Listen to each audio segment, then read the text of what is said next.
So hello everyone, welcome to Kaushalam. आज हम बात करने जा रहे हैं फाइलिंग ऑफ ITR 1 ऑनलाइन की। रिटर्न फाइलिंग का समय नजदीक है, जिसमें हम आपको ये सिखाएंगे कि आप खुद अपनी रिटर्न ऑनलाइन कैसे फाइल कर सकते हैं। कुछ इंपॉर्टेंट स्टेप्स की जो आपको पता होने चाहिए। आपको पता होना चाहिए आपके लिए ITR 1 कब एप्लीकेबल है और कब एप्लीकेबल नहीं है। आपके पास किस किस तरह की इनकम होनी चाहिए, किस किस तरह की इंफॉर्मेशन आपको रिक्वायर्ड होगी जब आप ऑनलाइन फाइल करेंगे ITR 1। तो ITR 1 means income tax return, जिसे हम सहज फॉर्म भी कहते हैं।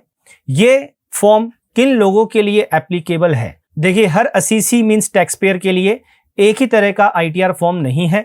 इनकम टैक्स डिपार्टमेंट ने कंप्लायंसेस को ईजी करने के लिए जो टैक्स पेयर्स हैं उन्हें कई कैटेगरीज में बांटा है। आपकी इनकम और आपके इनकम सोर्स पर डिपेंड करेगा कि आपके लिए कौन सा ITR फॉर्म एप्लीकेबल है। आज हम बात करने जा रहे हैं ITR 1 के बारे में कि ITR 1 किसके लिए एप्लीकेबल है, कौन ITR 1 को यूज करके अपनी इनकम टैक्स रिटर्न फाइल कर सकता है। तो सबसे पहले हम बात करते हैं वो लोग, वो इंडिविजुअल्स जिनकी इनकम 50 लाख रुपए तक है, वो ITR 1 फाइल करेंगे। और उनकी इनकम के मेनली जो सोर्स होने चाहिए वो होने चाहिए सैलरी या पेंशन की इनकम, हाउस प्रॉपर्टी की इनकम। यहां पर हाउस प्रॉपर्टी आपके पास एक ही होनी चाहिए और आपके पास इनकम होनी चाहिए अदर सोर्सेज की। अदर सोर्सेज में लाइक आप बात करें interest from saving bank account, interest from deposits, अगर आपका कोई इनकम टैक्स रिफंड का इंटरेस्ट की इनकम है वो, इसके अलावा कोई कंपनसेशन आपको मिला है, या फिर आपके पास कोई और अदर इंटरेस्ट की इनकम है, कोई फैमिली पेंशन है, या आपके पास कुछ ऐसी इनकम है जो क्लबिंग सेक्शंस में कवर होती है, जैसे माइनर चाइल्ड की इनकम हो गई, स्पाउस की इनकम हो गई। तो इस तरह की इनकम अगर आपके पास है तो आपके लिए एप्लीकेबल है ITR 1 फॉर्म। अब हम बात करते हैं वो लोग जो ITR 1 फाइल नहीं कर सकते। जैसे कि मैंने बताया, जिनकी इनकम 50 लाख रुपए तक है, 50 लाख तक, वो फाइल कर सकते हैं ITR 1। अब जिनकी इनकम 50 लाख से ज्यादा है, चाहे वो किसी भी हेड से इनकम हो रही हो, वो ITR 1 फाइल नहीं कर सकते। इसी तरह कोई इंडिविजुअल जो कि किसी कंपनी में डायरेक्टर है और उसके पास कोई अनलिस्टेड इक्विटी शेयर्स हैं, वो भी ITR 1 फाइल नहीं कर सकते। इसी तरह जो रेसिडेंट हैं बट नॉट ऑर्डिनरी रेसिडेंट हैं, उनका residential status not ordinary resident में कैटेगराइज हुआ है, तो वो भी ITR 1 फाइल नहीं कर सकते। इसके अलावा बात करें जिनके पास एक से ज्यादा हाउस प्रॉपर्टी की है और वो वहां से कोई इनकम कमा रहे हैं, वो भी ITR 1 फाइल नहीं करेंगे। जिनके पास लॉटरी या रेस हॉर्सेस की इनकम है, गैम्बलिंग की इनकम है, इसके अलावा जिनके पास कैपिटल गेन है शॉर्ट टर्म या लॉन्ग टर्म, जिनकी एग्रीकल्चर की इनकम है 5000 से ज्यादा, अगर 5000 से कम है तो आप ITR 1 फाइल कर सकते हैं। इसके बाद हम बात करें अगर आपकी इनकम किसी बिजनेस या प्रोफेशन से है, या ध्यान दें बिजनेस वाले जो बिजनेस कर रहे हैं या किसी प्रोफेशन से इनकम अर्न कर रहे हैं, वो ITR 1 फाइल नहीं करेंगे, उनके लिए दूसरे फॉर्म्स हैं। इसी तरह कोई रेसिडेंट जिसके पास कुछ असेट्स हैं आउटसाइड इंडिया, मतलब इंडिया के बाहर, वो भी यहां पर ITR 1 फाइल नहीं कर सकते। इसी तरह जो इंडिविजुअल्स क्लेम करते हैं डबल टैक्सेशन रिलीफ, वो भी फाइल नहीं कर सकते ITR 1।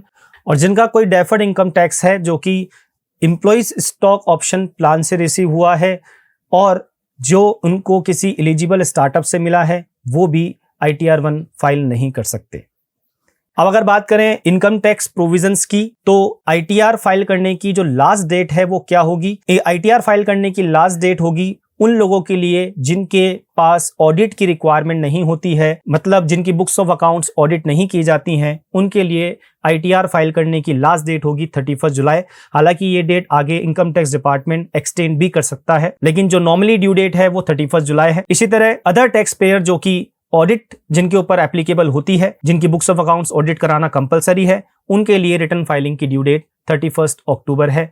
इस साल इस असेसमेंट ईयर 2022-2023 में आपके लिए डेट होगी 31 जुलाई 2022 और ऑडिट असेसीज के लिए होगी 31 अक्टूबर 2022। चलिए अब बात करते हैं, आप अपनी ऑनलाइन रिटर्न जब फाइल करने जाएंगे तो उससे पहले आपके पास कुछ डॉक्यूमेंट्स होने चाहिए जरूरी, जिनके बारे में आपके पास पूरी इंफॉर्मेशन होनी चाहिए ताकि आप अपनी ITR जब फाइल करें तो आपको प्रॉब्लम ना हो। जैसे आपका पैन नंबर, क्योंकि पैन नंबर से ही आप लॉगिन करेंगे इनकम टैक्स डिपार्टमेंट के पोर्टल पर। आपका आधार कार्ड, क्योंकि यहां से आप पैन को आधार से लिंक करके अपनी ITR को वेरीफाई कराएंगे। इसके बाद आपका फॉर्म फॉर्म 16 जो कि सैलरीड एम्प्लॉय के लिए होता है और सैलरीड एम्प्लॉय को अपने एम्प्लॉयर से मिलता है, जिसमें उसकी सैलरी का सारा डिटेल होता है, टीडीएस वगैरह अगर कुछ डिडक्ट हुआ है तो उसका डिटेल होता है। ये फॉर्म 16 आपके आईटीआर फाइलिंग को काफी इजी बना देगा, क्योंकि फॉर्म 16 में आपके पास सारा इनकम का, आपकी सैलरी का ब्रेकअप होता है, जिससे कि आप अपनी आईटीआर इजीली फाइल कर सकते हैं। आपके बैंक अकाउंट की डिटेल, आपका इन्वेस्टमेंट अगर आपने कुछ किए हैं, लाइक एलआईसी वगैरह में आपने पैसा लगाया है, म्यूचुअल फंड में पैसा लगाया है, ताकि आप डिडक्शंस क्लेम कर सकें। और इसके बाद अगर कोई और इनकम आप अर्न कर रहे हैं तो उसकी डिटेल भी आपके पास विद प्रूफ्स होनी चाहिए। चलिए अब बात करते हैं किस तरह से आप फाइल कर सकते हैं आईटीआर 1 ऑनलाइन। चलिए सबसे पहले आप जाएंगे ई फाइलिंग पोर्टल पर इनकम टैक्स डिपार्टमेंट के, और वहां पर आपको कुछ ऑप्शंस मिलेंगे। होम पेज पर आप देख सकते हैं आपके पास यहाँ काफी ऑप्शंस हैं, लेकिन सबसे पहले रिक्वायरमेंट है आपको करना होगा यहाँ लॉगिन। अगर आप ऑलरेडी इनकम टैक्स डिपार्टमेंट के पोर्टल पर रजिस्टर्ड हैं और अगर आप पहली बार अपना रजिस्ट्रेशन करा रहे हैं, मतलब फर्स्ट टाइम आप अपनी रिटर्न फाइल कर रहे हैं या पहले आप किसी और से करवाते आए हैं, तो आप लॉगिन कर सकते हैं। और अगर आप खुद पहली बार रिटर्न फाइल करने जा रहे हैं तो पहले आपको यहां पर पोर्टल पर अपने आप को रजिस्टर करना होगा। रजिस्टर कैसे करेंगे, चलिए पहले मैं आपको ये बता देता हूं रजिस्ट्रेशन की प्रोसेस कैसे होगी। रजिस्ट्रेशन पर या करने के लिए रजिस्टर पर क्लिक करेंगे। रजिस्टर पर क्लिक करने के बाद आपको 4 स्टेप्स पूरी करनी है, जिसमें आपका रजिस्ट्रेशन कंप्लीट होगा। सबसे पहले आपको क्या करना है, सबसे पहले आपको रजिस्टर करना है अपने आप को as a tax payer. Tax payer में रजिस्ट्रेशन करने के लिए आपको डालना होगा आपका पैन नंबर यहाँ पर। तो सपोज हमने एक पैन नंबर यहाँ पर डाल दिया। इसके बाद पैन नंबर डालने के बाद आपको करना होगा इसे वैलिडेट, ताकि ये वैलिड हो सके कि ये पैन नंबर सही है। इसके बाद आपके पास एक कंफर्मेशन मैसेज आएगा, please confirm if you want to register as individual tax pair.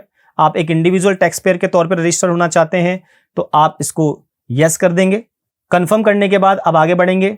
यहां से अब आगे सेकंड स्टेज पर, जहां पर आपसे पूछा जाएगा कुछ डिटेल्स, बेसिक डिटेल्स, जैसे कि आपका पैन नंबर आप डाल चुके हैं, आपका नाम एज पर आप पैन नंबर डालेंगे।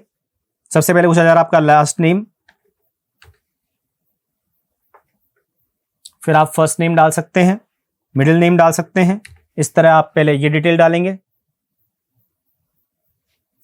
इसके बाद आपको डालना है डेट ऑफ बर्थ। इसके बाद आपको सिलेक्ट करना है जेंडर और रेसिडेंशियल स्टेटस। रेसिडेंट है तो रेसिडेंट पर, नहीं तो नॉन रेसिडेंट पर। कंटिन्यू करेंगे। इसके बाद आपके पास डिटेल्स वेरीफाई करने के लिए एक ओटीपी आएगा, जो ओटीपी आपको यहां पर देना पड़ेगा। ओटीपी डालने के बाद कंटिन्यू करेंगे, अपनी डिटेल्स को वेरीफाई करेंगे। अगर कुछ चेंज करना है तो एडिट पे क्लिक करेंगे, नहीं तो आप इसे कंफर्म करेंगे। कंफर्म करने के बाद आप अपने अकाउंट को, लॉगिन आईडी को सिक्योर करेंगे पासवर्ड से। पासवर्ड के साथ साथ आपसे पूछा जाएगा एक पर्सनलाइज्ड मैसेज। ये मैसेज कुछ भी हो सकता है, जिसमें आप कोई भी ऐसी चीज डाल सकते हैं जो आपको याद रहती है। नॉर्मली ये मैसेज आप अपने पासवर्ड के तौर पर भी सेट कर सकते हैं। ध्यान रखें, इस मैसेज में आपका नाम, आपका एड्रेस, आपका पैन नंबर नहीं होना चाहिए। कोई ऐसी लाइन जो आपको याद रहे इजीली, वो आप यहाँ पे लिख सकते हैं। जैसे आपके फेवरेट फ्रेंड का नाम आप यहाँ लिख सकते हैं। और इसके बाद आप प्रोसीड करेंगे तो आपका रजिस्ट्रेशन सक्सेसफुली हो जाएगा। चलिए बात करते हैं, अगर आपने ई फाइलिंग पोर्टल पर अपने आप को रजिस्टर करा लिया है या आप ऑलरेडी रजिस्टर्ड हैं, तो आपको अब क्या करना है, लॉगिन करना है। और लॉगिन करने के बाद आपको फाइल करनी है आपकी रिटर्न। लॉगिन करने के लिए आपका जो यूज़र आईडी है वो आपका पैन नंबर, आधार नंबर या और कोई यूज़र आईडी जो आपने बना रखी हो, क्रिएट कर रखी हो, वो आपको यहाँ पे डालनी है। जैसे ही आप लॉगिन कर लेंगे, अब आप आ जाएंगे ई फाइलिंग पोर्टल के डैशबोर्ड पर। यहाँ आपके पास बहुत से ऑप्शंस अवेलेबल हैं। अभी आपको क्या करना है, हम सीख रहे हैं कैसे हम अपनी रिटर्न ऑनलाइन फाइल करें, और ITR 1 के बारे में हम स्पेशली बात कर रहे हैं। जैसा हमने कहा, ITR 1 उन इंडिविजुअल्स के लिए एप्लीकेबल है जिनकी इनकम 50 लाख रुपीज़ से कम है या 50 लाख तक है, और जिनकी मेनली इनकम के सोर्स सैलरी है, जिनके मेनली इनकम के सोर्स हाउस प्रॉपर्टी है, जो सिंगल हाउस प्रॉपर्टी आपके पास है जहाँ से इनकम हो रही है, या फिर आपके पास अदर सोर्स की इनकम है लाइक इंटरेस्ट, डिविडेंड, इनकी इनकम आपको हो रही है, तो आप ITR 1 फाइल करेंगे। फाइल करने के लिए आपको जाना है फाइल नाउ ऑप्शन पर। फाइल नाउ ऑप्शन या ई फाइल पर आकर भी आप क्लिक करेंगे income tax return. Income tax return में आपके पास कई सारे और ऑप्शंस हैं, जैसे file income tax return, view filed returns, जो ऑलरेडी आप फाइल कर चुके हैं वो आप देख सकते हैं। यहाँ आप रिटर्न सबमिट करने के बाद उसे ध्यान रखें ई वेरीफाई कराना भी ज़रूरी है। ई वेरीफाई इसलिए कराना ज़रूरी है क्योंकि आपकी रिटर्न तभी वैलिड होगी डिपार्टमेंट के पास आगे प्रोसेस होगी जब आप उसका वेरिफिकेशन करवा लेंगे। हालांकि वेरिफिकेशन कराने के बहुत सारे मोड हैं।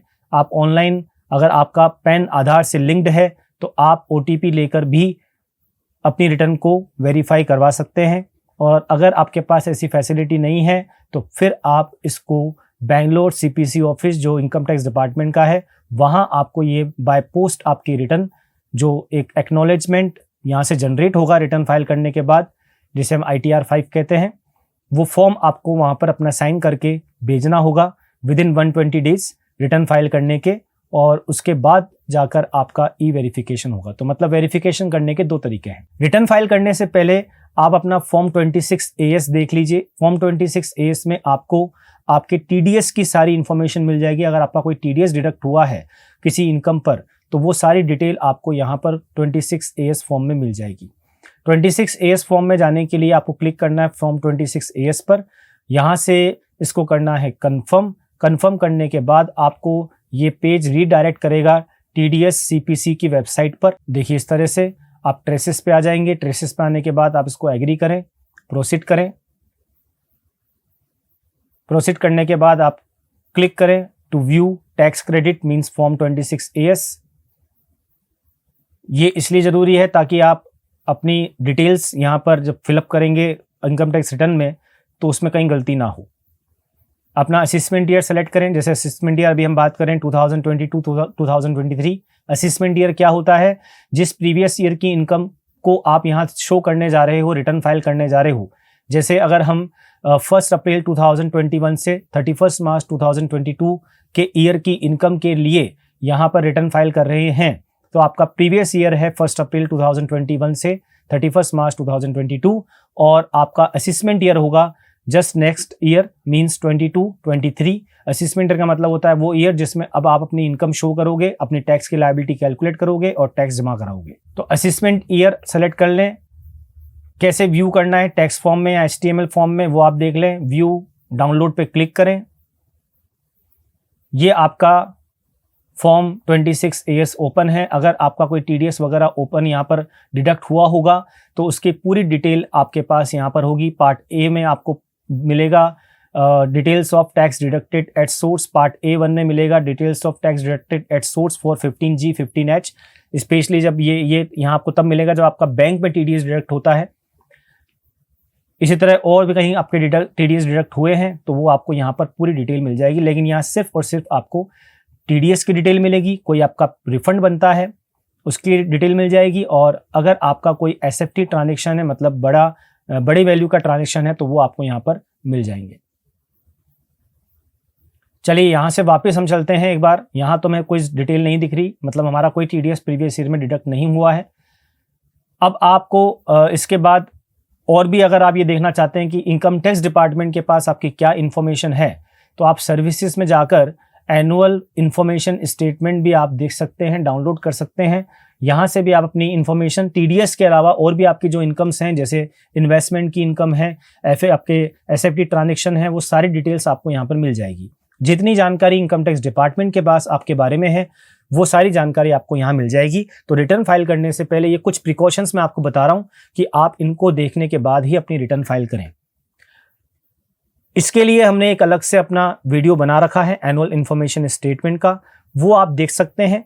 मैं अभी आपके लिए यहाँ पर इसको ओपन नहीं कर रहा हूँ। अब मैं चलता हूँ कि कैसे हम रिटर्न फाइल करेंगे। तो वापस हम आएंगे ई फाइल ऑप्शन पर, या फिर मैंने आपको बताया फाइल नाउ ऑप्शन पर। ई फाइल ऑप्शन में जाएंगे, इनकम टैक्स रिटर्न में जाएंगे, फाइल करेंगे इनकम टैक्स रिटर्न पर क्लिक करें।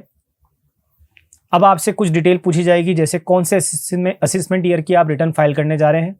तो जैसा मैंने बताया हमारा जो करंट असेसमेंट ईयर है वो 2022-2023 है, जिसमें हम अपनी वो इनकम दिखाएंगे जो हमने 2021 से लेकर 2022 तक, मार्च 22 तक अर्न की है अप्रैल 21 से। अब आपसे पूछा जा रहा है कि आप कैसे रिटर्न फाइल करना चाहते हैं। ऑफलाइन मोड भी है और ऑनलाइन मोड भी है। ऑफलाइन मोड में आपको क्या करना होगा, आपको अपनी रिटर्न अपना फॉर्म फिलअप करना होगा और यहाँ इसको अपलोड करना होगा। बेटर है, रिकमेंडेड है कि आप ऑनलाइन ही फाइल करें। हैंड टू हैंड आप डेटा डालते जाएं और उसके बाद अपनी रिटर्न को सबमिट करें।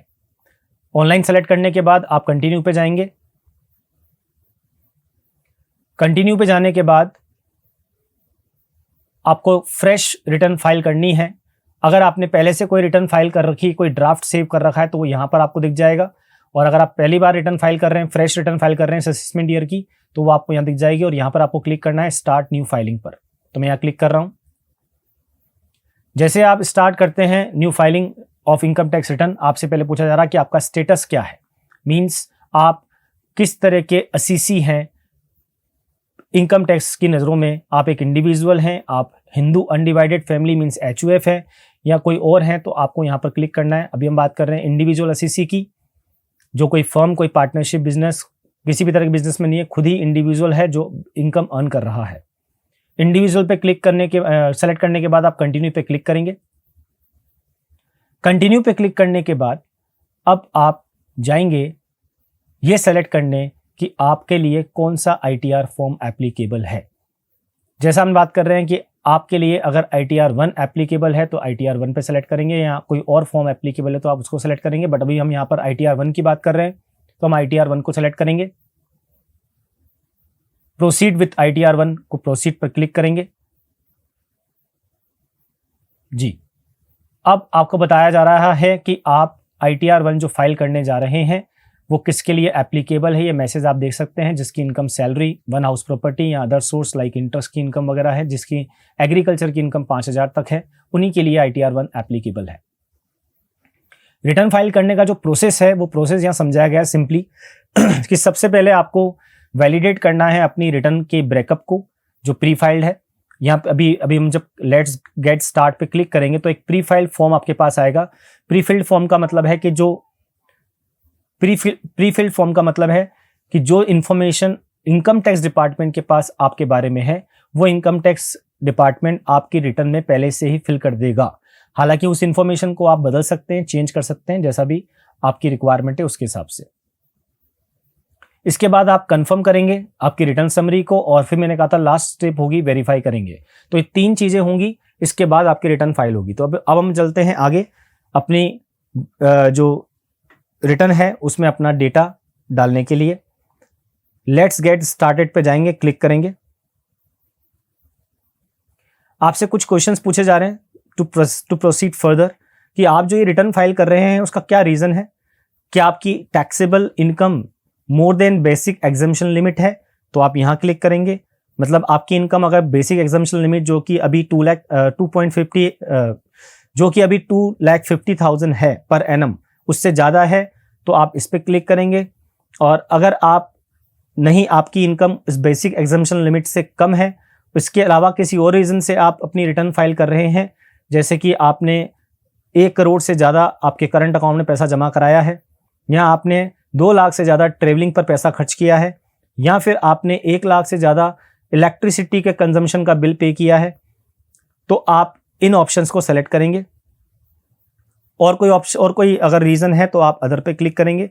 अभी हम जो ऑप्शन क्लिक कर रहे हैं वो है taxable income is more than, कि मेरी taxable income basic exemption limit से ज़्यादा है। हालांकि अगर आपकी इनकम कम भी है तो भी आप इस ऑप्शन को सेलेक्ट कर सकते हैं, और आगे जाके आप अपनी जब रिटर्न में इनकम शो करेंगे वहाँ आपकी टैक्स लायबिलिटी अगर नहीं बनती है तब भी आप रिटर्न यहाँ पर फाइल कर सकते हैं। तो taxable income is more than basic exemption limit option को टिक करेंगे, सेलेक्ट करेंगे, और सेलेक्ट करने के बाद कंटिन्यू पे क्लिक करेंगे।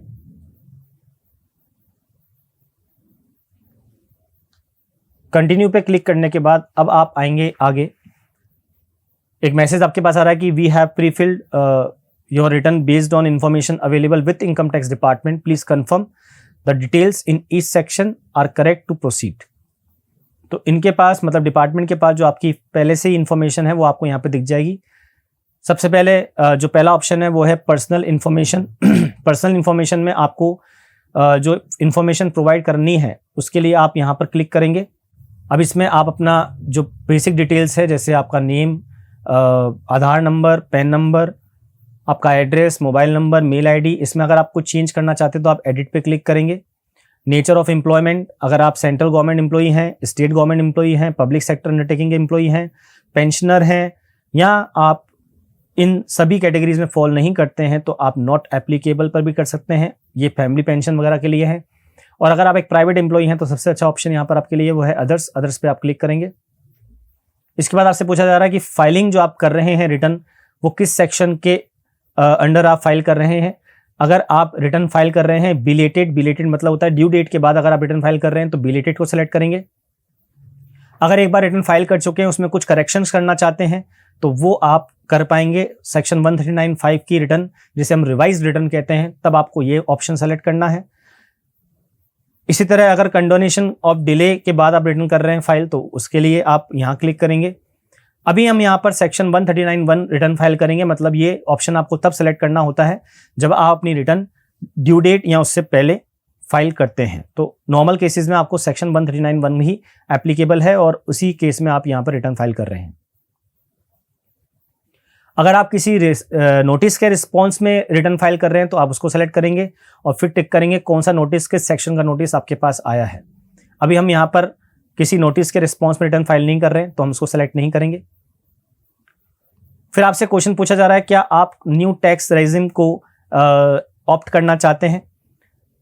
इस न्यू टैक्स सिस्टम में क्या था, इस न्यू टैक्स सिस्टम में यह है कि अगर आप टैक्स स्लैब को अपने हिसाब से दूसरा नया टैक्स स्लैब जो आया था उसको सेलेक्ट करना चाहते हैं, वो टैक्स स्लैब ये है कि आपकी इनकम के जो स्लैब्स हैं वो कुछ ज़्यादा बना दिए गए हैं, जिसमें 5 लाख के बाद आपका जो अगला स्लैब होता है 5 लाख से 7,50,000 पर आता है, 7,50,000 से 10 लाख पर जाता है और रेट अकॉर्डिंगली आपकी बढ़ती जाती है।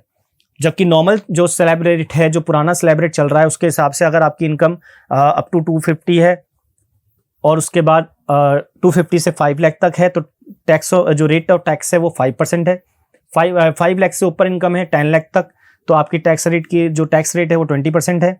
और अगर 10 लाख से ऊपर आपकी इनकम है फिर उससे अब वो जितनी भी इनकम है वो आपके 30% के रेट में एप्लीकेबल है, टैक्सेबल है। लेकिन जो पुराना टैक्स सिस्टम और नए टैक्स सिस्टम में जो मेन डिफरेंस है वो ये है कि पुराने टैक्स सिस्टम में अगर आप डिडक्शंस क्लेम करना चाहते हैं तो वो आप कर सकते हैं, जबकि नए टैक्स सिस्टम में आपको किसी तरह का कोई डिडक्शन नहीं मिलेगा। डिडक्शन मतलब जैसे आप कोई इन्वेस्टमेंट करते हैं, हाउसिंग लोन आपका है, आपके बच्चों की स्कूल की फीस है या ट्यूशन फीस है, वो आप यहाँ पर जो है क्लेम कर सकते हैं डिडक्शन के तौर पर।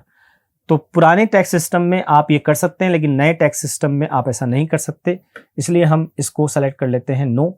अगर फिर भी आप इसको सेलेक्ट करना चाहते हैं, आप कोई एग्जम्पशन कोई डिडक्शन का क्लेम नहीं करना चाहते हैं तो फिर आप यस ऑप्शन को क्लिक करेंगे। इसके बाद आपसे पूछा जा रहा है आपकी बैंक डिटेल्स। बैंक डिटेल्स इसलिए पूछी जाती है ताकि आप यहां पर जब आपका कोई रिफंड वगैरह क्लेम करना हो, आपको जैसे आप रिटर्न फाइल करेंगे, आपका कोई रिफंड बनता है, मींस इनकम टैक्स डिपार्टमेंट में आपने ज़्यादा टैक्स जमा करा दिया है, आपका कोई टीडीएस डिडक्ट हो गया लेकिन आपकी कोई टैक्स लायबिलिटी नहीं बनती है, या जितनी टैक्स लायबिलिटी बनती है उससे ज़्यादा आपका टीडीएस डिडक्ट हो गया है और आप चाहते हैं कि डिपार्टमेंट मुझे रिफंड दे, तो रिफंड कहाँ देगा डिपार्टमेंट आपको, उसके लिए ज़रूरी है कि आपको अपनी बैंक इन्फॉर्मेशन, बैंक डिटेल यहाँ पर डालनी होगी। बैंक डिटेल डालने के लिए आप यहाँ पर सेलेक्ट करेंगे, कम से कम एक बैंक अकाउंट की डिटेल आपको यहाँ पर डालनी होगी। जब आप ऐड अनदर पे करेंगे तो यहाँ पर आप को बैंक के पोर्टल पर आपकी बैंक डिटेल की जो है डिटेल्स ऐड करने के लिए यहाँ स्पेस से बैंक डिटेल के लिए बैंक पोर्टल पर रीडायरेक्ट कर दिया जाएगा। उसके लिए आप कंटिन्यू करेंगे। अब यहाँ पर आपसे बैंक डिटेल पूछी जा रही है जिसमें मेनली आपका बैंक अकाउंट नंबर, इसके बाद आपका बैंक अकाउंट नंबर को कंफर्म करेंगे आप, account type saving account, current account जो भी है, IFSC code, account holder type primary या जॉइंट अकाउंट है, वो सब आपको यहाँ सेलेक्ट करना है, बैंक का नाम, बैंक की ब्रांच और इसको वैलिडेट करना है।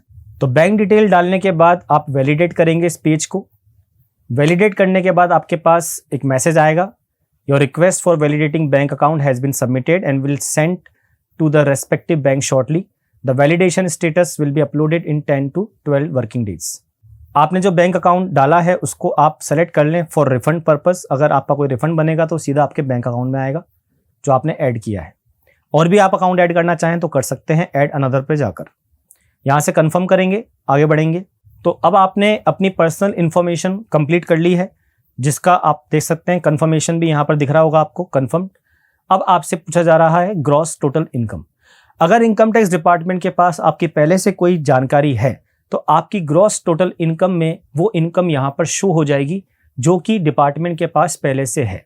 जैसे कोई आपका बैंक अकाउंट का इंटरेस्ट है जिस पर बैंक TDS भी डिडक्ट करता है, तो वो सारी इन्फॉर्मेशन यहाँ आपको ऑलरेडी मिल जाएगी और आप खुद भी अपनी तरफ से अपनी इनकम यहाँ पर ऐड कर सकते हैं। तो आपको अगर अपनी इनकम अब ऐड करनी है, किस किस हेड में क्या क्या आपकी इनकम है, तो आपको ग्रॉस टोटल इनकम पर जाना है, यहाँ क्लिक करना है। अगर आप सैलरीड एम्प्लॉई हैं तो सैलरी से रिलेटेड कुछ चीज़ें आपसे यहाँ पूछी जा रही हैं। अगर आप सैलरीड एम्प्लॉई हैं तो अपने एम्प्लॉयर से आपको फॉर्म 16 मिलेगा। उस फॉर्म 16 की हेल्प से अगर आप ये रिटर्न फाइल कर रहे हैं तो आपके लिए बहुत ही ईजी हो जाएगा। उसमें आपके कई इन्फॉर्मेशन प्री फिल्ड भी आपके यहाँ पे मिल जाएंगी। अगर आप एक सैलरीड एम्प्लॉई हैं और अगर आप एक सैलरीड एम्प्लॉई हैं और अगर आपकी कोई एग्जम्पशंस आप क्लेम करना चाह रहे हैं रिगार्डिंग कॉस्ट ऑफ ट्रेवल, अगर आप कहीं ट्रेवल पे जाते हैं उसका कोई आप एग्जम्पशन क्लेम करना चाहते हैं, डिडक्शन करना चाहते हैं क्लेम सैलरी में से, तो आप कर सकते हैं। उसके लिए आपको यस करना होगा। अगर आपको ये एग्जम्पशन तभी मिलेगी जब आपको ऐसा कोई अलाउंस मिलता हो। ये सब कुछ अलाउंसेस हैं जो आपको आपके एम्प्लॉयर से मिलते हैं और इन अलाउंसेस की एग्जम्पशन अगर आपके पास है, आप उसके लिए एलिजिबल हैं, तो आपको इसको यस करना है और नहीं तो आप नो कर सकते हैं। और आप कुछ भी सेलेक्ट ना करें तो भी चलेगा, कोई इशू नहीं है। जैसे अगला ऑप्शन है city compensatory allowance, children education allowance, hostel allowance, इनकी कुछ एग्जम्पशन है। जैसे चिल्ड्रन एजुकेशन अलाउंस की एग्जम्पशन है 100 रुपये पर चाइल्ड फॉर 2 चिल्ड्रंस मैक्सिमम। आपको इतनी एग्जम्पशन वहाँ मिलती है पर मंथ के हिसाब से, पूरे साल की हो गई 2400 मैक्सिमम। इसी तरह अगर आप हाउस रेंट अलाउंस जिसे हम HRA कहते हैं, इसका एग्जम्पशन लेना चाहते हैं तो ये अधिकतर एम्प्लॉइज़ को मिलता है, वो आप यहाँ पे ले सकते हैं। अगर आप लेना चाहते हैं तो उसको आप यस करेंगे और जैसे आप यस करेंगे तो आपसे यहाँ पर एग्जम्पशन का अमाउंट पूछा जाएगा, नहीं तो आप इसको नो कर देंगे। इसके बाद लीव ट्रेवल कंसेशन जिसे हम LTC LTA कहते हैं, उसका भी आप यहाँ पर एग्जम्पशन ले सकते हैं। इसके बाद अगर आप कोई और तरह का एग्जम्पशन सैलरी इनकम से लेना चाहते हैं तो आप इसको सेलेक्ट करेंगे, अदरवाइज आप इसको नो ही रहने देंगे और आगे कंटिन्यू करेंगे। तो ये कुछ क्वेश्चंस आपसे पूछे गए थे आपके एग्जम्पशन के रिगार्डिंग सैलरी इनकम में से। अब आपसे सैलरी इनकम के बारे में पूछा जा रहा है। सैलरी इनकम अभी आप दिख रहा होगा ग्रॉस सैलरी 0 आ रही है क्योंकि अभी तक आपने सैलरी के बारे में कोई इन्फॉर्मेशन नहीं डाली है। अब आप अपनी सैलरी की इन्फॉर्मेशन डालना चाह रहे हैं तो आप एडिट पे जाएंगे। एडिट पे जाने के बाद आप अपनी salary as per section 617A जो भी 1 जो बनती है वो आपको यहाँ पे डालनी है, या फिर AIS के हिसाब से आपकी जो सैलरी दिख रही है वो आप यहाँ डाल सकते हैं। फॉर्म 16 के हिसाब से आप डाल सकते हैं। अगर आपको आपके एम्प्लॉयर से कोई फॉर्म 16 नहीं मिला है और आप खुद ही अपनी सैलरी कैलकुलेट कर चुके हैं तो आप अपनी सैलरी यहाँ डाल सकते हैं। ध्यान रखें यहाँ पर आपको सैलरी डालनी है, परक्यूसिस्ट नहीं डालनी है। जो फ्रिंज बेनिफिट्स आपको मिलते हैं एम्प्लॉयर से वो आपको यहाँ नहीं लिखने हैं। तो सपोज जो सैलरी हम एम्प्लॉय की बात कर रहे हैं उनकी salary per annum 3 lakh rupees है। परक्यूसिस्ट अगर कुछ है तो आप डालेंगे यहाँ पर, नहीं तो 0 कर दें। Profit in lieu of salary अगर आपको कुछ मिलता है तो वो आप डाल सकते हैं। प्रॉफिट मीन सैलरी की जगह आपको कुछ और एडिशनल बेनिफिट मिलते हैं, नहीं तो 0। इसके बाद अगर आप कोई इनकम फ्रॉम रिटायरमेंट बेनिफिट आपके हैं तो आपको यहाँ पे मेंशन करनी है, नहीं तो छोड़ दें। क्योंकि आप सीनियर सिटीजन नहीं हैं, आप इस कैटेगरी में फॉल नहीं होते, इसलिए ऑलरेडी ऑप्शन 0 है। कंट्री सेलेक्ट करनी है आपको।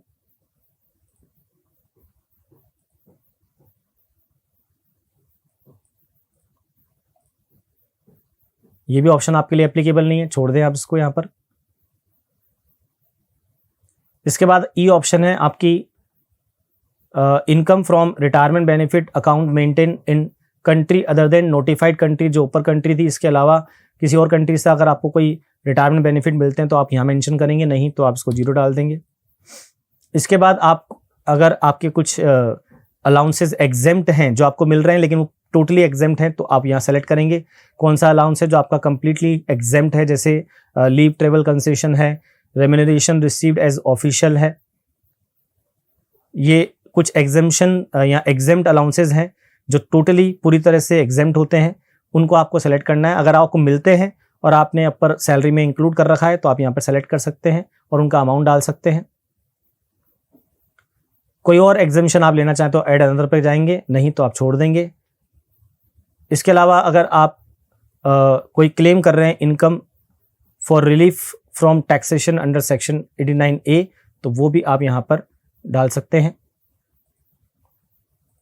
लेकिन इसके लिए फिर आपको सेक्शन 10EE का फॉर्म भी सबमिट करना होगा। तो मान लीजिए और हमारी कोई इनकम नहीं है, कोई और परक्यूसिस्ट नहीं है, तो हमारी यहाँ पर नेट सैलरी आती है 3 लाख। अब आपको बता दूं, सैलरी में से 50,000 रुपीज़ का डिडक्शन, एक standard deduction income tax department government आपको देती है। वो ऑलरेडी यहाँ 50,000 ऑटोमेटिकली आ गया है, आप देख सकते हैं। ये सभी इंप्लॉइज के लिए है, सबको 50,000 की एग्जम्पशन सैलरी की इनकम में से मिलती है। ये एक स्टैंडर्ड डिडक्शन है जो सबके लिए एप्लीकेबल है। इसके अलावा एंटरटेनमेंट अलाउंस जो कि गवर्नमेंट एम्प्लॉय के लिए एप्लीकेबल होता है, वो आपको अगर कुछ मिलता है और गवर्नमेंट एम्प्लॉय हैं आप, तो उसका भी आप यहाँ पर रिडक्शन ले सकते हैं। प्रोफेशनल टैक्स अगर आपने कोई पे किया है आपकी सैलरी में से, तो उसका भी डिडक्शन आप यहाँ ले सकते हैं। जो भी अमाउंट आप यहाँ इंसर्ट कर दीजिए। नहीं, आपका कोई प्रोफेशनल टैक्स नहीं कटा है, ना आपने दिया है ना पे किया है, तो आप यहाँ पर इसका एग्जम्पशन नहीं लेंगे। आप 0 डाल दें या कोई वैल्यू ना डालें तो भी आप बढ़ सकते हैं आगे। अब इसको सेव कर लें। आपकी सैलरी हेड की इनकम 2,50,000 आ रही है।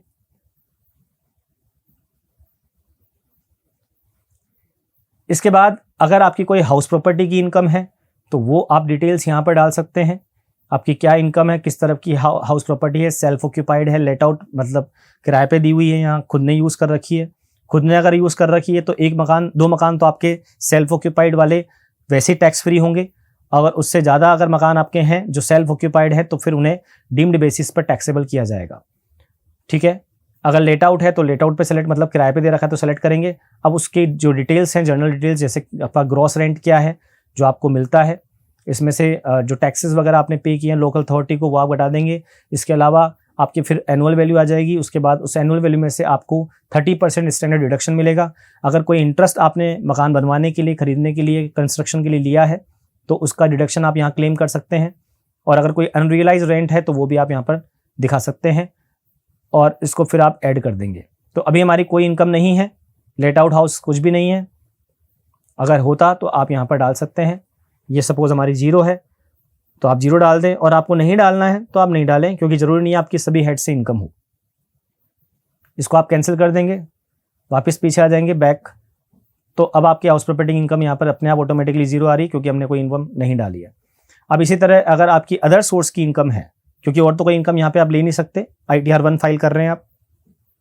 अदर सोर्स की इनकम में आपको डिटेल ऐड करनी है कि किस तरह की इनकम आपके पास है। जैसे अगर आपके पास interest from saving bank account मिलता है आपको, तो आप इसको यस करेंगे। सपोज ये इंटरेस्ट की इनकम मुझे होती है तो उसका मैं यहाँ पर अमाउंट डालूंगा कि कितनी इनकम मुझे सेविंग बैंक अकाउंट से होती है।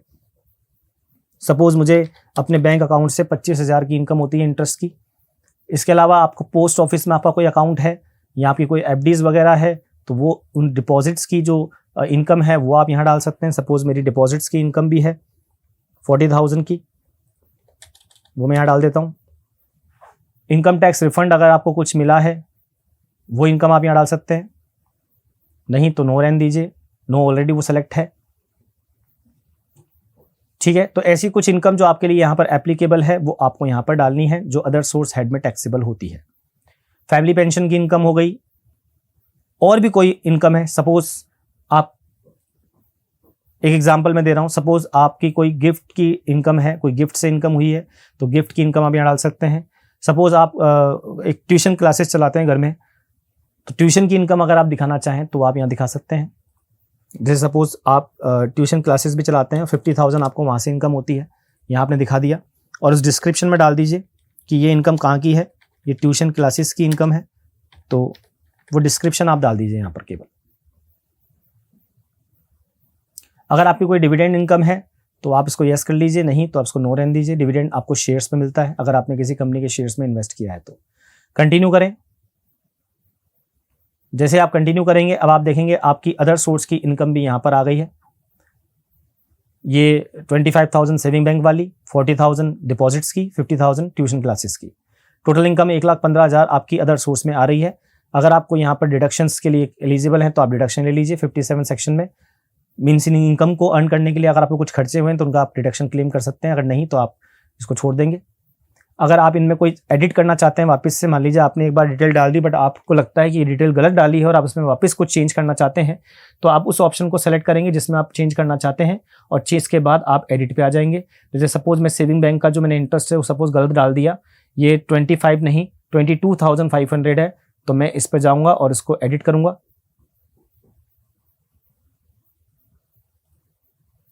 एडिट करने के बाद मैं यहाँ पे वापस अमाउंट को करेक्ट कर सकता हूँ। तो मेरा करेक्ट अमाउंट 22,500 है। करेक्ट किया, सेव किया, तो आपका अमाउंट वापस बाहर चेंज हो जाएगा और वो 22,500 आ जाएगा। तो इस तरह आप उसको चेंज भी कर सकते हैं। मीन्स ऐसा नहीं कि एक बार आपने जो अमाउंट डाल दिया, जब तक आप इसको फाइनल सबमिट नहीं करोगे फॉर्म को, तब तक आप इसमें चेंजेस कर सकते हैं। अब आपकी ग्रॉस टोटल इनकम आ गई 3,62,500। ओके, इसके अलावा कोई आपकी एग्जेम्प्ट इनकम है तो आप यहाँ पर उसकी डिटेल डाल सकते हो, जो कि टैक्स से एग्जेम्प्ट होती है। अगर नहीं तो उसको छोड़ दें, कंफर्म करें, आगे बढ़ें। तो यहाँ आपने अपनी ग्रॉस टोटल इनकम बता दी है। अब अगला जो पेज आपके पास आएगा वो आएगा डिडक्शंस का। डिडक्शंस अगर आपके कुछ हैं, जैसे आप मेडिकल इंश्योरेंस, मेडिकल प्रीमियम देते हैं, हेल्थ इंश्योरेंस जिसे हम कहते हैं, आपकी कोई लाइफ इंश्योरेंस आपने करा रखा है, या आपका कोई पेंशन फंड है, जैसे आपकी सेविंग बैंक अकाउंट की इनकम है, सेविंग बैंक अकाउंट पर भी आप सेक्शन 80 TTA में डिडक्शन ले सकते हैं 10,000 तक का। तो कुछ डिडक्शंस आप यहाँ क्लेम करना चाहें तो आप क्लेम कर सकते हैं। अगर आपने न्यू टैक्स रेजिम को सेलेक्ट किया है तो उसमें आप नहीं कर सकते, यहाँ आप कर सकते हैं। अब आपसे पूछा जा रहा है कि आप डिडक्शंस कौन कौन से क्लेम करना चाहते हैं। अगर जो भी आप करना चाहते हैं उसको आप यस करते जाएं, और नहीं तो आप नो कर दें, या नो को सेलेक्ट ना करें तो ऑटोमेटिकली नो माना जाएगा। जैसे you are eligible to claim any deduction for donation paid. अगर आपने कोई डोनेशन पे किए हैं, सेक्शन 80G में आपको डिडक्शन मिलता है। यदि है तो आप यस करें, नहीं तो रहने दें। इसके बाद आप साइंटिफिक रिसर्च या रूरल डेवलपमेंट के लिए आपने कोई पैसा डोनेट किया, उसका डिडक्शन ले सकते हैं। 80GG मीन्स अगर आपने कोई रेंट पे किया है तो रेंट पे का भी आप यहाँ पर डिडक्शन ले सकते हैं, हाउसिंग रेंट का। लेकिन आप ध्यान रखें, अगर आप ऐसा कोई क्लेम करते हैं तो फिर आपको यहाँ पर कुछ डिटेल आपको और डालनी होगी। ध्यान रखना है, अगर आपको कोई हाउस रेंट अलाउंस मिलता है तो ये एग्जम्पशन आपको नहीं मिलेगी। अगर हाउस रेंट अलाउंस नहीं मिलता है और आप रेंट पे कर रहे हैं, आपके पास खुद का कोई मकान नहीं है, तो आप ये डिडक्शन क्लेम कर सकते हैं। इसके बाद आ जाते हैं सबसे मेन सेक्शन, सेक्शन 80C। इसके ऊपर हमारा एक अलग से वीडियो बना हुआ है, वो आप देख सकते हैं, जहां आप ये देख सकते हैं कि सेक्शन 80C में आप किस किस तरह के डिडक्शंस क्लेम कर सकते हैं। सबसे मेन सेक्शन है टैक्स सेविंग के लिए आप पर्पज से बात कर सकते हैं इसको। यहाँ से आप जो भी डिडक्शंस लेंगे आपकी इनकम कम हो जाएगी। यहाँ आप कौन कौन से डिडक्शन ले सकते हैं तो उसको आप पहले यस कर लें। तो आपसे पूछा जा रहा है कि आप बताइए कौन कौन से डिडक्शन, कितने रुपए के डिडक्शन आप सेक्शन 80C में लेना चाहते हैं। यहाँ मेनली आप लाइफ इंश्योरेंस का डिडक्शन ले सकते हैं, चिल्ड्रंस की जो स्कूल फी है या कॉलेज फी है उसका आप डिडक्शन ले सकते हैं। या ध्यान रखें अप्रूव इंस्टीट्यूशन होने चाहिए जिनकी आप डिडक्शन फीस का क्लेम ले रहे हैं। फिक्स डिपॉजिट अगर आपने 5 साल से ज़्यादा की कराई है तो उसका डिडक्शन ले सकते हैं। म्यूचुअल फंड्स वगैरह में पैसा आपने इन्वेस्ट किया उसका डिडक्शन ले सकते हैं। पीपीएफ में अगर आप पैसा जमा कराते हैं उसका डिडक्शन ले सकते हैं। तो इसके लिए आप प्रॉपर पहले सेक्शन को रीड करें, उसके बाद आप डिडक्शंस क्लेम करें जो भी आपके ऊपर एप्लीकेबल है अकॉर्डिंगली, राइट। अगर आपने कोई हाउसिंग लोन लिया है उसका रीपेमेंट आप कर रहे हैं तो उसका भी आप डिडक्शन यहाँ पर क्लेम कर सकते हैं। तो सपोज मेरे यहाँ जो डिडक्शंस हैं वो मेनली चिल्ड्रन की tuition fee means school fee, और जो LIC है जो मैंने लाइफ इंश्योरेंस ले रखा है उसका मैं यहाँ पे डिडक्शन क्लेम कर रहा हूँ। और सपोज मेरा जो डिडक्शन अमाउंट है वो यहाँ पर 35,000 है टोटल। इसी तरह अगर 80CCD में आप क्लेम करना चाहें डिडक्शन, आप हेल्थ इंश्योरेंस अगर आपने ले रखा है सेक्शन 80D में तो वो आप यहाँ क्लेम कर सकते हैं। अगर आपने कोई एजुकेशन लोन ले रखा है उसका इंटरेस्ट का डिडक्शन आप क्लेम कर सकते हैं सेक्शन 80E में। TTA में आप सेविंग बैंक अकाउंट का जो इनकम आपकी है उसका डिडक्शन क्लेम कर सकते हैं, बट ध्यान दें ये डिडक्शन 10,000 से ज़्यादा नहीं होगा। इसके लिए आपको ये स्केड्यूल जो होगा ये फिल करना होगा, बाद में आपसे पूछा जाएगा ये स्केड्यूल जो भी आपने लिया है, राइट। इसी तरह से सपोज मैंने कहा मेडिकल इंश्योरेंस भी आप क्लेम करना चाहते हैं तो आप कर सकते हैं, इसके लिए डिटेल आपसे बाद में पूछी जाएगी। इसके अलावा कोई और डिडक्शन आप क्लेम करना चाहें तो आप इसको यस करेंगे, अदरवाइज आप कंटिन्यू पे क्लिक करेंगे। अब आपसे पूछा जाएगा आगे जो डिडक्शन जिनका स्केड्यूल फिल करना जरूरी है वो स्केड्यूल आपसे फिल करवाया जाएगा। जैसे आपने कहा है 80CC जो है वो डिडक्शन आप क्लेम करना चाहते हैं तो उनकी डिटेल आपको यहाँ पर डालनी है। जैसे 80C में आप क्या डिडक्शन क्लेम कर रहे हैं तो वो अमाउंट क्या है 80C का, स्पेशली जिसमें हम बात कर रहे हैं लाइफ इंश्योरेंस की, ट्यूशन फी की, लोन के रीपेमेंट की, शेयर्स में डिबेंचर्स में इन्वेस्टमेंट की, एफडी की जो 5 साल की है वो डिडक्शन यहाँ ले सकते हैं। सपोज मेरा ज़्यादा कुछ नहीं है यहाँ पर, मेनली मैंने यहाँ पर जो 35,000 लिया था उसमें LIC भी है और बच्चों की ट्यूशन फी है। इसको सेव कर दें। अगर उसमें कुछ चेंज करना चाहें तो आप कर सकते हैं। ATD में अगर आप कुछ डिडक्शन लेना चाहते हैं तो आप ले सकते हैं।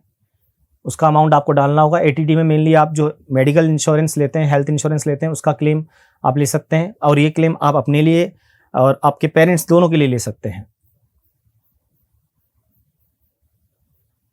इसकी एक मैक्सिमम एग्जम्पशन लिमिट है, उससे ज़्यादा आप क्लेम नहीं ले सकते। तो पहला पॉइंट आपसे पूछा जा रहा है, वेदर यू और any of your family member excluding parents is a senior citizen. अगर आप पेरेंट्स के अलावा आप में से जो आपकी फैमिली है, इसमें आप, आपके स्पाउस, आपके बच्चे, इसमें से कोई भी सीनियर सिटीजन की कैटेगरी में फॉल करता है तो आप यस करेंगे, अदरवाइज नो करेंगे। हेल्थ इंश्योरेंस का अमाउंट डालेंगे। सपोज 5,000 हेल्थ इंश्योरेंस है। प्रिवेंटिव हेल्थ चेकअप का भी आप अगर आपने पेमेंट किया है तो उसका भी आप यहाँ पर डिडक्शन ले सकते हैं। इसी तरह आप पेरेंट्स के लिए भी अगर आपने कोई पॉलिसी ली है हेल्थ इंश्योरेंस तो उसका क्लेम भी आप यहाँ कर सकते हैं। वो तभी ले सकते हैं जब आप पेरेंट्स के लिए नहीं, खुद के लिए क्लेम कर रहे हैं। तो इसको आप कर दें, whether any one of your parent is senior citizen. अगर आपके पेरेंट्स सीनियर सिटीजन में हैं तो यस करें, क्योंकि सीनियर सिटीजन के लिए एग्जम्पशन की लिमिट अलग है और नॉन सीनियर सिटीजन के लिए अलग है। सपोज इनका हेल्थ इंश्योरेंस 8,000 है और मेडिकल एक्सपेंडिचर अगर कुछ है उनका डिडक्शन भी आप यहाँ ले सकते हैं। अब मैं और कुछ डिटेल यहाँ पे नहीं डाल रहा, जो एप्लीकेबल है मेरे लिए वो मैं आपके लिए डाल रहा हूँ और सेव करूँगा, आगे बढ़ूँगा। ये मेरे कुल डिडक्शंस हो गए सेक्शन 80C में 35,000 और 13,000 ATD में। बस इसके बाद मुझे कंफर्म करना है, टोटल डिडक्शन मेरे 48,000 है, जो ऑटोमेटिकली अब मेरी इनकम में से लेस हो जाएंगे, डिडक्ट हो जाएंगे मेरी ग्रॉस टोटल इनकम में से। तो देखिए यहाँ तक का स्टेटस कंफर्म है। अब टैक्स पेड पे आते हैं। क्या आपका कोई टैक्स बनता है? यहाँ पहले से आपने कोई टैक्स पे किया है, कोई आपका TDS वगैरह डिडक्ट हुआ है तो उसकी इन्फॉर्मेशन सारी आपकी यहाँ पर आ जाएगी, प्रीफिल्ड ही आ जाएगी। अगर नहीं आ रही तो आप खुद भी यहाँ पर डाल सकते हैं। तो आपका पहले से कोई सेक्शन कोई TDS वगैरह डिडक्ट नहीं हुआ है, कोई फॉर्म 16 के हिसाब C के हिसाब से भी TDS नहीं है, तो आपकी डिटेल सारी जीरो रहेगी। यहाँ पे टोटल टैक्स जो आपने अब तक पे किया है डिपार्टमेंट को वो जीरो है। उसे कंफर्म करेंगे कि हाँ मेरा टैक्स स्टेटस जीरो है, मैंने कुछ भी पे नहीं किया। अब आपकी टैक्स लायबिलिटी कैलकुलेट होगी और ये ऑटोमेटिकली डिपार्टमेंट इस पेज पर ऑनलाइन कैलकुलेट कर लेगा। ये देखिए अब आपकी इनकम की कंप्यूटेशन आ रही है। आपकी जो ग्रॉस टोटल इनकम है वो 3,62,500 है। ये आपके डिडक्शंस थे 48,000 के, आपकी इनकम बन रही है 3,40,000। तो अब आपको लगेगा कि बिल्कुल आपके ऊपर टैक्स लायबिलिटी बनती है, बिल्कुल बनती है, क्योंकि आपकी इनकम 2,50,000 से ज़्यादा है। तो अब आपके यहाँ पर ये इनकम 2,50,000 से ज़्यादा है, इसलिए आपका टैक्स बन रहा है 3,225 और 2,50,000 से लेकर 5 लाख के बीच आपकी इनकम है, इसलिए आपके ऊपर जो एप्लीकेबल टैक्स रेट है वो 5% है। राइट, टैक्स की कैलकुलेशन आप देखना चाहें तो आप देख सकते हैं। अप टू 5 लाख आपकी इनकम जो अबो 2,50,000 फिर 2,50,000 से ऊपर है उस पर 5% टैक्स कैलकुलेट हुआ है। मतलब आप अगर बात करें तो 2.5 लाख तक की इनकम आपकी फ्री है। 2,50,000 से ऊपर आपकी जो इनकम है वो यहाँ पर हो गई अप टू 3,14,500। आपकी इनकम हो गई 64,500। 64,500 का 5% टैक्स ये कैलकुलेट होकर आया है। राइट, इसके बाद आपकी इनकम 5 लाख से 10 लाख के बीच कोई नहीं है, इसलिए टैक्स बनेगा जीरो। अगर होती तो 20% टैक्स लगता है उस पर, और 10 लाख से ऊपर अगर आपकी इनकम होती तो 30% टैक्स एप्लीकेबल होता है आपके ऊपर। लेकिन यहाँ आपकी इनकम नहीं है 10 लाख के वाले ब्लॉक में भी, तो आपकी जो टैक्स लायबिलिटी है वो जीरो रहेगी। आपका टोटल टैक्स बन गया है 3,225। अब आपको टेंशन रहेगी कि टैक्स जमा कराना पड़ेगा। तो अगर आपका टैक्स आपको जमा कराना पड़ेगा तो बिल्कुल जमा कराना पड़ेगा, तभी आप आगे रिटर्न फाइल कर पाएंगे। अगर मैं बात करूं एक रिबेट की, जो कि है सेक्शन 87A की रिबेट, ये रिबेट के बारे में भी हमारा एक अलग से वीडियो है जो आप देख सकते हैं, लेकिन मैं आपको बता दूं छोटा सा इंट्रोडक्शन। सेक्शन 87A की रिबेट एप्लीकेबल है तब जब आपकी जो इनकम है, जो टोटल इनकम है डिडक्शंस लेस करने के बाद, वो 5 लाख रुपए से कम है। तो आपकी जो भी टैक्स लायबिलिटी बनती है आपको उतने रुपए तक का डिडक्शन यहाँ पर या रिबेट आपको मिल जाएगी, और इस रिबेट के बाद आपकी जो फाइनल टैक्स लायबिलिटी हो जाएगी वो हो जाएगी जीरो। मतलब आपको गवर्नमेंट को कुछ नहीं देना है। अगर मान लीजिए आपकी इनकम यहाँ 5 लाख से ज्यादा होती टोटल इनकम डिडक्शंस लेस करने के बाद, तो ये रिबेट आपको नहीं मिलती और आपको वो टैक्स गवर्नमेंट को जमा कराना पड़ता। ठीक है, तो 87A की रिबेट उन्हीं लोगों के लिए एप्लीकेबल है जो कि जिनकी इनकम, इंडिविजुअल्स की इनकम 5 लाख रुपीस या उससे कम है। अगर उससे ज्यादा हो जाती तो ये रिबेट आपको नहीं मिलती। जो भी टैक्स बनता है आपका, टैक्स लायबिलिटी बनती है, ये जो अमाउंट बनता है टैक्स पेबल आफ्टर रिबेट, इस पर 4% हेल्थ एंड एजुकेशन सेस और एप्लीकेबल होता है। लेकिन क्योंकि आपका टैक्स बनता ही नहीं तो इस पर आपका हेल्थ एजुकेशन सेस नहीं लगेगा। अब आपकी टोटल टैक्स लायबिलिटी आ जाएगी। अगर सेक्शन 89 की रिलीफ आपको मिलती है जो कि एरियर्स से रिलेटेड होती है, सैलरी के, ग्रेच्युटी के, 89 की रिलीफ अगर आपको मिलती है तो रिलीफ का अमाउंट यहाँ डालेंगे, नहीं तो आप छोड़ देंगे। उसके लिए फिर आपको फॉर्म 10E भी फिल करना होगा। सो फाइनली अब आपकी tax liability after all relief 0 आ रही है। आपके ऊपर कोई इंटरेस्ट का सेक्शन एप्लीकेबल नहीं होता। ये सेक्शन 234A तब एप्लीकेबल होता है जब आप अपनी रिटर्न फाइल कर रहे हैं ड्यू डेट के बाद। 34B आपके लिए एप्लीकेबल होता है जब आप एडवांस टैक्स पे करने में डिफॉल्ट करते हैं, गलती करते हैं या लेट पेमेंट करते हैं, पूरा पेमेंट नहीं करते हैं, तो वो इंटरेस्ट यहाँ कैलकुलेट होता है। और 34C आपके लिए कैलकुलेट होता है जब आपने अपना जो इंटरेस्ट है, जो टैक्स है, एडवांस टैक्स क्वार्टरली, उसमें कहीं ना कहीं जो है कम पे किया है तो 234C वाला सेक्शन एप्लीकेबल है। और अगर आपने गलत पे किया है तो 234B वाला सेक्शन एप्लीकेबल है। अगर आप बात करें रिटर्न फाइलिंग, आप बहुत ड्यू डेट के बाद कर रहे हैं, लेट कर रहे हैं, तो आपके ऊपर कहीं ना कहीं एक पेनल्टी, एक फी भी एप्लीकेबल होती है। वो होगी तो यहाँ पर वो अमाउंट अपने आप ऑटोफिल होकर आ जाएगा। ये सारे अमाउंट तभी एप्लीकेबल होंगे जब आप कहीं ना कहीं डिफॉल्ट करते हैं, क्योंकि अभी आप रिटर्न फाइल कर रहे हैं ड्यू डेट से पहले, आपकी कोई पेनल्टी यहाँ पर नहीं बनती, कोई इंटरेस्ट नहीं बनता, इसलिए सारे अमाउंट 0 हैं। तो फाइनली अब टोटल इंटरेस्ट, टोटल फी आपकी है 0 और total tax, total fee, total interest भी आपका है 0, कोई टैक्स लायबिलिटी नहीं है। इसको आप कंफर्म करेंगे और आगे बढ़ेंगे। तो अब आपने सारी डिटेल, सारी इंफॉर्मेशन डिपार्टमेंट को दे दी है ITR 1 में। फाइनली अब आप करेंगे, आप इसकी जेसन फाइल डाउनलोड कर सकते हैं आपकी ITR 1 की। और अब हम बढ़ेंगे प्रोसीड की तरफ। प्रोसीड पर जाकर आपका पेमेंट बनता है 0। अगर आपका पेमेंट कुछ बनता होगा पहले, टैक्स लायबिलिटी अगर आपकी बनती है तो फिर आपको टैक्स डिपॉजिट कराना होगा। सपोज अगर आपकी टैक्स लायबिलिटी बनती है तो सर टैक्स कैसे डिपॉजिट होगा, मैं ये भी आपको बता देता हूं। एक बार वापस अपनी रिटर्न समरी पर जाएंगे। यहाँ आपकी जो ग्रॉस टोटल इनकम थी मैं उसको थोड़ा चेंज कर देता हूँ सपोज, ताकि मेरी टैक्स लायबिलिटी बने। सिर्फ इसलिए मैं अपनी इनकम को चेंज कर रहा हूँ। और इसमें मैं अपनी सैलरीड इनकम जो है उसको 3 लाख की जगह एडिट करता हूं और इसको 5 लाख कर देता हूं। जैसे ही मैं इसको 5 लाख करता हूं, डेफिनेटली अब मैं टैक्स के दायरे में आ जाऊंगा और इसको मैं सेव कर देता हूं। सेव करने के बाद अब मैं इसको कंफर्म कर लेता हूं और किसी चीज में मुझे कोई चेंज नहीं करना। तो अब आप देखिए आपकी जो टैक्स लायबिलिटी थी वो 17,304 रुपए आ गई है, 17,304। क्योंकि आपकी टैक्स लायबिलिटी आप देख सकते हैं कैसे कैलकुलेट हुई है पूरी, क्योंकि अब जो रिबेट थी वो आपको नहीं मिलेगी, आपकी इनकम 5 लाख से ऊपर चली गई है। ठीक है, 5,14,500 हो गई है और अब उसके अकॉर्डिंग आपका टैक्स कैलकुलेट हुआ है और उस पर 4% सेस कैलकुलेट हुआ है। यह आपका इंटरेस्ट बन गया है यहाँ पर, क्योंकि आपकी टैक्स लायबिलिटी 10,000 से ज़्यादा है तो आपने कोई एडवांस टैक्स अगर पे नहीं किया है तो ये 2 सेक्शन आपके ऊपर एप्लीकेबल हो जाएंगे।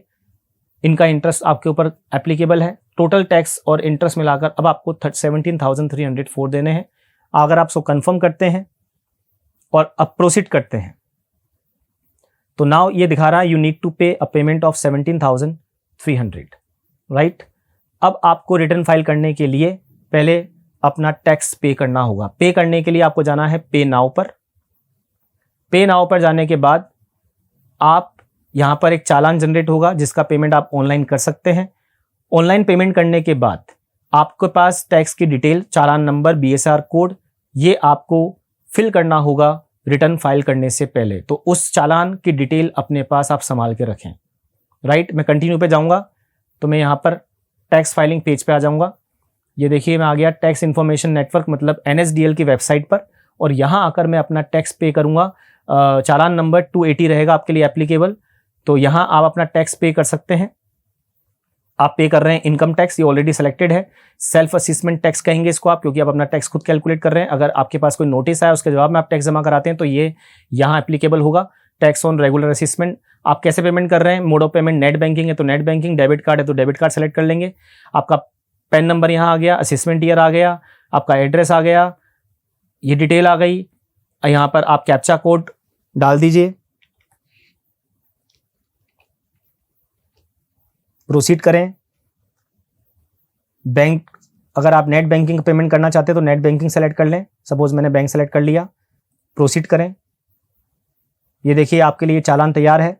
अब आपको सिर्फ इस चालान का पेमेंट करना है, एग्री करना है, submit to bank.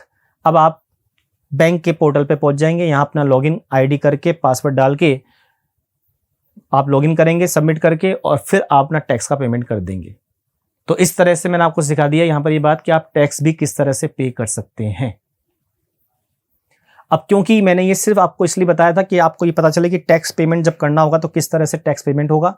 Tax payment करने के बाद वापस आपको ITR 1 पे आना है, और जैसे आपके टैक्स पेमेंट हो जाएगा, टैक्स पेमेंट होने के बाद आप अपने टैक्स की डिटेल्स यहाँ पर डाल देंगे।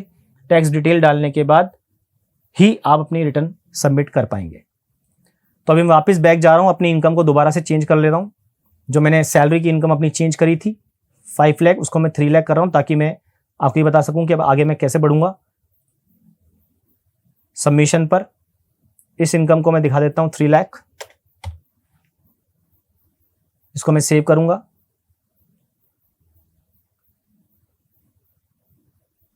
कंफर्म करूंगा,